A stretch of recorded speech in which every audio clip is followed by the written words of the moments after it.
Horses out, Lepanto, best to begin, moving up, okay, approved, Gallery Arlo, Andalusia, then followed by My Bukas Pa, Gallant Prince, Donori inside, Leon Pace, and Just Bet is the early trailer, okay. Approved by Aralenka. Running by the rail, second is Lepanto. 4 lengths for the back in third. Galo Diarlo, Leon Pace.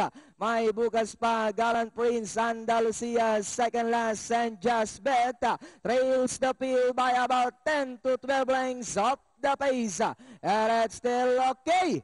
Approved by about 3 for Aralenka. Lepanto is down on the inside second. 5 lengths away in third. Galo Diarlo. Gallant Prince now in fourth. My Bukas Pa diving down on the inside now is Andalusia. Then followed by Leon Pace and Just Bet. Okay, approved by Aralenka de Hapa. Lepanto still in second. Galo Diarlo in third. Gallant Prince.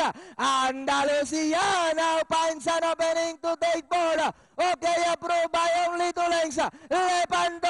Then here comes Andalusia now coming closer in third as they come down to the last 150. Okay, approved. Watch out. Here comes Andalusia now finds an opening down on the inside. Moves up to take the lead. It's now Andalusia. Okay, approved. Lepanto. Entering the finish line, it's Andalusia. Second is okay, approved. Lepanto. May Bukas Pa. Sino yung 5? 5.